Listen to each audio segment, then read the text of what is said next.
இந்த ஷார்ட்ஸில் நம்ம கேக் குக்கிங்னு எதுவும் பார்க்க போகிறதில்ல.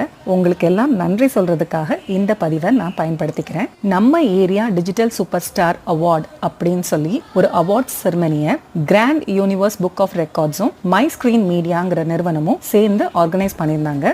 அதுக்கான நாமினியில் என் பேரை நான் கொடுத்துருந்தேன். இப்போ அதுக்கான ரிசல்ட்ஸ் வெளிவந்திருக்கு. ஆகஸ்ட் 12 தான் இதோட ரிசல்ட்டை அனௌன்ஸ் பண்ணாங்க. இன்னைக்கு தான் அதோட ஒத்தன்டிக் போஸ்டரை ரிலீஸ் பண்ணியிருக்காங்க. ஸோ அதை உங்க கூட நான் ஷேர் பண்ணியிருக்கேன். நம்ம ஏரியா அதாவது மதுரை நார்த்தில் வித்தூஸ் கிச்சன் விளாக்ஸ்ன்ற நம்ம சேனலை தான் செலக்ட் பண்ணியிருக்காங்க. ஸோ மதுரை நார்த்தோட பெஸ்ட் டிஜிட்டல் இன்ஃப்ளூயன்சரா நம்ம சேனலையும் பாலவித்யான்னு என் பேரையும் மென்ஷன் பண்ணி எனக்கு அனுப்பியிருந்தாங்க. நீங்க எல்லாரும் இன்னைக்கு என் சேனலை பார்த்து பிடிச்சி லைக் பண்ணி சப்ஸ்கிரைப் பண்ணி ஷேர் பண்ணி ஃபாலோ பண்ணிட்டு இருக்கிறதுனால தான் இன்னைக்கு இந்த இடத்த நான் அடையிறதுக்கு நீங்க எனக்கு துணையா இருந்திருக்கீங்க. என்னை கொண்டு வந்து இந்த இடத்துல உட்கார வச்சு அழகு பார்த்த உங்களுக்கு தான் நான் நன்றி சொல்லணும். ரொம்ப தேங்க்ஸ். சர்டிஃபிகேட் மெடலோட உங்களை மறுபடியும் சந்திக்கிறேன்.